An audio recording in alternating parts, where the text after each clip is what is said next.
ప్రభునామమున మీ అందరికీ వందనాలు. ప్రియ సహోదరి సహోదరులారా, దేవుడు ఈరోజు ఒక కొత్త ఆలోచన ఇచ్చున్నాడు. ఏంటంటే ఒక దొంగతనం చేసి పట్టుబడతాడు. అతన్ని న్యాయస్థానానికి తీసుకొస్తారు. జడ్జి గారు అతనికి దొంగతనం చేసినందుకు తీర్పు తీరుస్తాడు. అంటే 7 సంవత్సరాల జైలు శిక్ష అని లేదా 10 సంవత్సరాల జైలు శిక్ష అని విధిస్తారు. లేదు,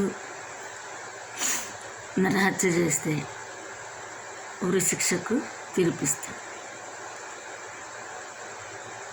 అట్లాగా దేవుడు ఒక తీర్పు తీర్చబోతున్నాడు ఒకనొక టైంలో. ఆ సైన్యములకు అధిపతి యెహోవాకే తెలుస్తుందంట. ఆయన ఎప్పుడు వస్తాడో దొంగలాగా వస్తాడంట. అంటే నైట్ రావచ్చు, పగలు రావచ్చు, ఏ టైంలో రావచ్చు. 2 ఆడవాళ్ళంట పిండి విసురుతూ ఉంటారు.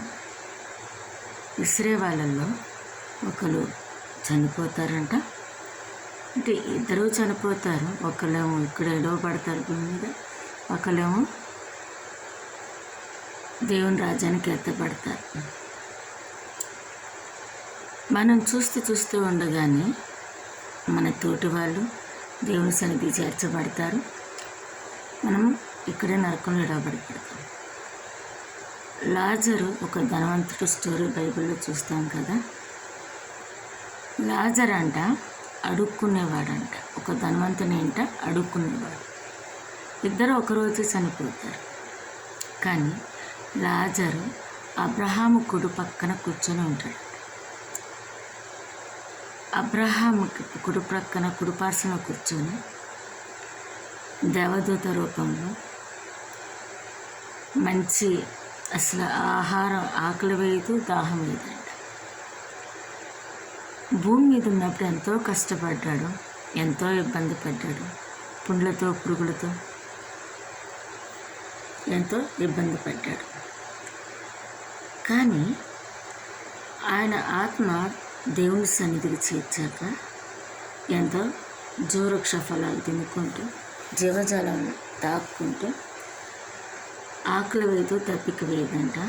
మహిమ శరీరంతో ఉంది.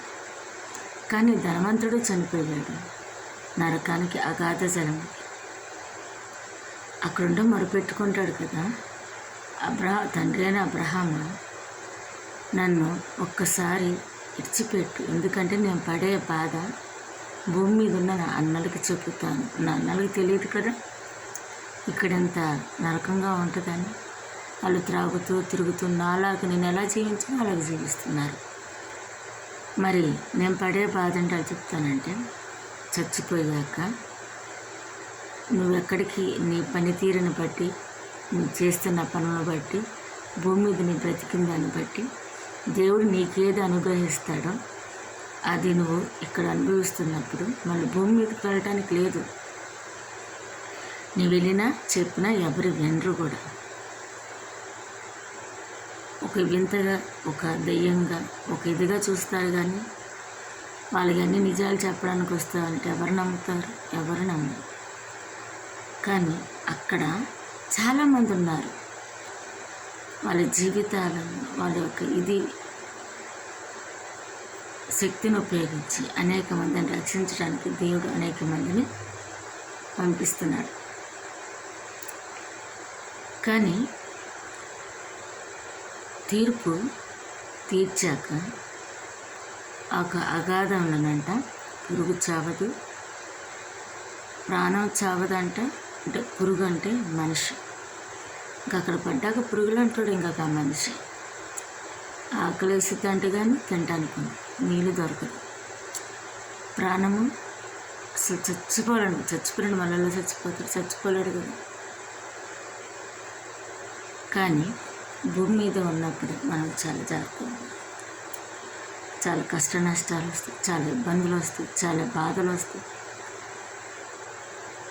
దానియేలు గ్రంథంలో నేను చదువుతుంటే చాలా భయం వేస్తాను. ప్రకటన గ్రంథం, మళ్ళీ యెహెజ్కేలు,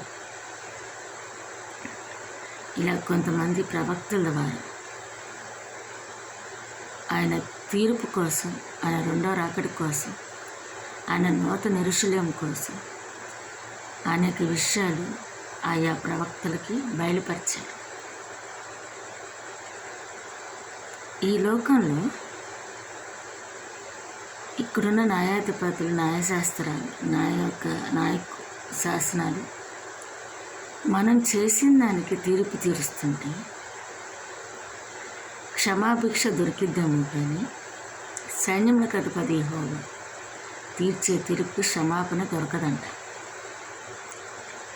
కానీ కాలం వచ్చే వరకు, కాలం సమీపమయ్యే వరకు, ఆ తీర్పు జరిగే వరకు మనం చాలా జాగ్రత్తగా ఉండాలి. ఆయన సన్నిధిలో కనిపెట్టాలి. కానీ నీతిమంతులు పడిపోతే 7 మాటలు వేస్తారో లేదో తెలియదు, కానీ ఆయన మాట నెరవేరుస్తాడు. దావీదు విషయంలో కానీ, అట్లాగే కొంతమంది విషయంలో, అబ్రహాం విషయంలో అవచ్చు, లోతు విషయంలో అవచ్చు, ఎవరి విషయం, ఆయన కనికరం ఎవరి మీద ఉంటే కాపాడబడతారు. కానీ మనము ఆయన కనికరంకి పాత్రులమా? ఆయనకి మనము ప్రియపుత్రులమవుతామా? మన ప్రవర్తన అలా ఉంది, మన స్థితి ఉంది. ఆయన తీర్పులో తీర్చినప్పుడు అగాధంలో పడిపోయే వాళ్ళుగా ఉన్నాము. ఆయన సన్నిధిలో పరలోక రాజ్యం, జీవపు జలం తాగుతూ, జీవవృక్ష ఫలం తింటూ ఆనంద సంతోషంతో ఉంటాం. మన కుటుంబాల కొరకు, మన కొరకు ప్రార్థన చేయాలి. కానీ దేవుని కనికరం పొందితే ఇప్పటి వరకేనండి. కానీ రెండో రాకడ, ఆయన రాజ్యం వచ్చినప్పుడు, ఆయన కాలం సమీపించినప్పుడు చాలా కఠినుడిగా ఉంటాడు. అగ్ని వంటి నేత్రములు కలిగి ఉంటాడు. సింహంలాగా ఉంటాడు. ఇంకక్కడ ప్రేమ ఉండదు, ఏముండదు. తీర్పు తీరుస్తున్నాడు, ఒక న్యాయాధిపతిగా ఉంటాడు. ఇంకా మన మీద క్షమాగుణం అస్సలు ఉండదు. ఇంకా మనం ఎంత వేడుకున్నా, ఎంత చేసి, మనం అబద్ధం ఆడినా కానీ అక్కడ జీవగ్రంథంలో రాయబడి ఉంటాం. ఎలా ఉంటాం మనకి తెలియదు. ఆ మహిమస్వరం శరీరం పొందుకుంటాము, పాపపు శరీరం పొందుకుంటాం. మనకు మనం గ్రహించుకోవాలి. అటువంటి గ్రహింపు మన మనసులకు మనకు దేవుడు ఇవ్వునుగా. మనము ఆ గ్రహింపు ఇచ్చినప్పుడు మనం ఎలా నడుచుకోవాలి.